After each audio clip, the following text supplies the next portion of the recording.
sehat bersama dengan mencegah stunting melalui pendewasaan usia perkawinan dan anemia pada remaja putri. Pertumbuhan dan juga perkembangan merupakan dua hal yang sangat penting untuk diperhatikan pada usia remaja, karena hal ini merupakan modal mereka untuk meraih masa depan. Makanan bergizi adalah modal awal bagi remaja untuk mencegah terjadinya stunting. Stunting adalah kondisi anak yang mengalami gagal mencapai tinggi badan sesuai dengan usianya yang diikuti dengan perkembangan otak yang tidak berkembang secara maksimal, terutama pada potensi kognitif, sehingga akan memungkinkan terjadinya kesulitan belajar di sekolah yang akan mempengaruhi masa depan mereka. Menurut WHO, suatu negara dikatakan memiliki masalah stunting apabila kasusnya mencapai di atas angka 20%. Sedangkan di Indonesia sendiri pada tahun 2021, kasus balita stunting di Indonesia sebanyak 24,4% dan untuk target Indonesia adalah 14%. Dapat kita tarik kesimpulan bahwa Indonesia masih memiliki kasus stunting yang sangat tinggi, di mana target Indonesia untuk kasus stunting itu sendiri adalah 14% dan untuk WHO adalah di bawah angka 20% pada tahun 2024. Dengan tingginya angka stunting di Indonesia, maka perlunya kita untuk dapat mencegah terjadinya stunting, terutama stunting yang terjadi di usia remaja yang dapat mempengaruhi masa depan para remaja dalam meraih impian mereka. Jika seorang remaja mengalami stunting, maka akan mempengaruhi kecerdasan mereka, baik kecerdasan fisik dan juga mental, dan juga akan mengalami kesulitan dalam berproduktivitas, kesulitan bergaul, dan juga akan meningkatkan resiko penyakit tidak menular. Untuk penyebab stunting itu sendiri terdapat 3 faktor. Yang pertama adalah faktor orang tua, faktor anak, dan juga faktor lingkungan, di mana ketiga faktor ini memiliki keterikatan satu sama lain sehingga akan saling berpengaruh. Faktor yang pertama adalah faktor orang tua, di mana pendidikan rendah, penghasilan keluarga rendah, pola asuh yang salah, ibu yang kurang gizi, dan juga ibu yang berpenyakit infeksi atau kronik akan melahirkan anak yang mengalami stunting. Faktor kedua adalah faktor anak, di mana meliputi infeksi kronik seperti diare, tidak mendapatkan ASI, penyakit bawaan, terdapatnya alergi susu sapi pada anak, berat badan lahir rendah, dan juga kelainan metabolisme. Hal ini juga sangat berpengaruh terjadinya stunting, baik pada usia remaja, balita, maupun pada saat bayi baru lahir, dan akan menjadi lebih tinggi jika dipengaruhi oleh orang tua. Faktor ketiga adalah faktor lingkungan, di mana lingkungan yang kotor akan mempengaruhi terjadinya stunting, kemudian sosial budaya masyarakat seperti tingkah laku masyarakat di sekitar, dan juga ketersediaan bahan makanan yang tidak mumpuni akan menopang terjadinya stunting di usia anak dan juga remaja. Stunting dapat dicegah dengan cara-cara berikut, yaitu mengkonsumsi tablet tambah darah, pemberian makanan tambahan pada ibu, inisiasi menyusui dini, pemberian ASI eksklusif, pemberian MPASI, pemberian imunisasi dasar, dan juga perilaku hidup bersih. Ingat ya, bahwa ciptakanlah generasi emas bangsa dengan mencegah terjadinya stunting. Oleh karena itu, mari sama-sama kita mencegah stunting dengan berkata say no to stunting, dengan tidak menikah muda, berolahraga secara rutin, tidak kekurangan gizi, dan juga tidak mengalami anemia. Karena hal-hal ini akan berakibat fatal loh bagi masa depan kalian. Maka, say no to stunting. Terdapat 2 hal yang saling berpengaruh untuk terjadinya stunting, yaitu terjadinya anemia mulai dari usia remaja dan juga tidak dewasanya seorang remaja untuk menghadapi kehidupan pernikahan. Oleh karena itu, maka kita harus pelajari apa itu anemia dan juga pendewasaan usia perkawinan. Anemia adalah suatu kondisi di mana kadar hemoglobin atau Hb yang ada di dalam darah berada di bawah batas normal. Nah, sekarang apa itu hemoglobin?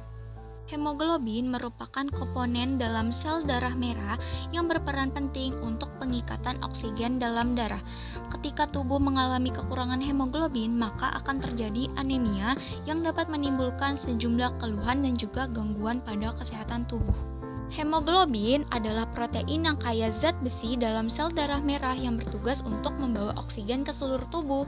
Dan apabila tubuh mengalami kekurangan oksigen, baik pada jaringan otak maupun otot, maka akan menyebabkan gejala seperti kurangnya konsentrasi dalam belajar dan juga kurang bugarnya tubuh. Penyebab dari anemia itu sendiri terdapat dari dua faktor, yaitu penyebab langsung dan juga penyebab tidak langsung, di mana pada penyebab langsung defisiensi zat besi, adanya perubahan fisiologis, hemolitik, infeksi, dan parasit. Dan penyebab tidak langsung adalah tingkat pengetahuan yang rendah dan juga sosial ekonomi yang tidak memadai.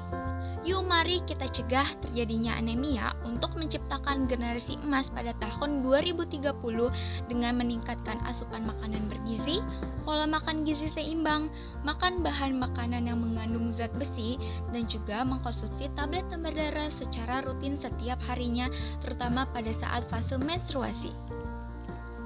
Penyerapan zat besi dengan mengkonsumsi suplemen tambah darah juga harus memperhatikan hal-hal berikut ini. Pengkonsumsian teh dan kopi harus dihindari karena teh dan kopi mengandung zat tanin yang menghambat penyerapan zat besi. Pengkonsumsian tablet tambah darah dibarengi dengan tablet kalsium dan juga obat mah juga akan menghambat terjadinya penyerapan, sehingga harus kalian perhatikan kembali. Makan makanan yang teratur dan berperilaku hidup sehat agar badan kita sehat dan bugar selalu. Hal ini akan mempengaruhi juga bagaimana badan kita ke depannya. Oleh karena itu, persiapkan diri kalian untuk masa depan selanjutnya. Karena kalian tidak akan seperti ini terus dan akan menghadapi masa depan untuk berkeluarga. Maka persiapkan diri kalian dan juga sehatkan badan kalian. Apakah kalian tahu kapan waktu yang tepat untuk menikah? Dan apakah kalian sudah merencanakan pernikahan? Apakah menurut kalian pernikahan kalian sudah matang? Apa kalian siap menghadapi fase pernikahan? Oleh karena itu, mari kita pelajari apa itu pendewasaan usia perkawinan sebagai persiapan kita untuk menghadapi usia pernikahan. Pendewasaan usia perkawinan atau PUP merupakan upaya untuk meningkatkan usia pada saat perkawinan pertama, yakni usia minimal 20 tahun bagi perempuan dan 25 tahun bagi laki-laki. Sedangkan hak kebebasan dan keamanan dalam kehidupan reproduksi merupakan hak reproduksi remaja yang melekat sejak manusia dilahirkan dan dilindungi dengan keberadaannya. Pendewasaan usia perkawinan bertujuan untuk memberikan pengertian dan juga kesadaran kepada remaja agar di dalam merencanakan keluarga mereka dapat mempertimbangkan berbagai aspek yang berkaitan dengan kehidupan berkeluarga yang ditinjau dari aspek kesehatan, ekonomi, psikolog, dan juga agama. Pendewasaan usia pernikahan juga berperan penting untuk mencegah terjadinya pernikahan muda, di mana pernikahan muda yang terjadi pada usia remaja akan meningkatkan berbagai risiko. Di antaranya adalah kehamilan di bawah usia 21 tahun akan beresiko pada remaja, terutama pada remaja putri, dan juga akan beresiko mengalami kehilangan pendidikan setelah remaja putri memiliki anak. Menurut Badan Kependudukan dan Keluarga Berencana Nasional atau BKKBN menyatakan bahwa usia ideal menikah bagi laki-laki adalah 25 tahun, sedangkan bagi perempuan adalah 21 tahun. Hal ini juga menjadi aspek terpenting karena pada usia ini baik laki-laki maupun perempuan dinyatakan sudah matang, baik dari segi psikolog, biologis, dan juga dari segi pematangan finansial. Oleh karena itu, persiapkan dari kalian di waktu yang tepat untuk menikah dengan pendewasaan usia perkawinan. Pendewasaan usia perkawinan merupakan hal dasar yang dapat kita lakukan untuk mencegah terjadinya stunting dan juga anemia. Karena hal ini akan berpengaruh bagi masa depan kita sebagai remaja Indonesia. Oleh karena itu, mari sama-sama kita persiapkan masa depan penerus bangsa, mulai dengan pola hidup sehat, makan makanan bergizi, dan menikah di waktu yang tepat. Jangan asal untuk melakukan pernikahan, karena hal ini akan berakibat untuk masa depan kalian dan juga keluarga kecil kalian nanti.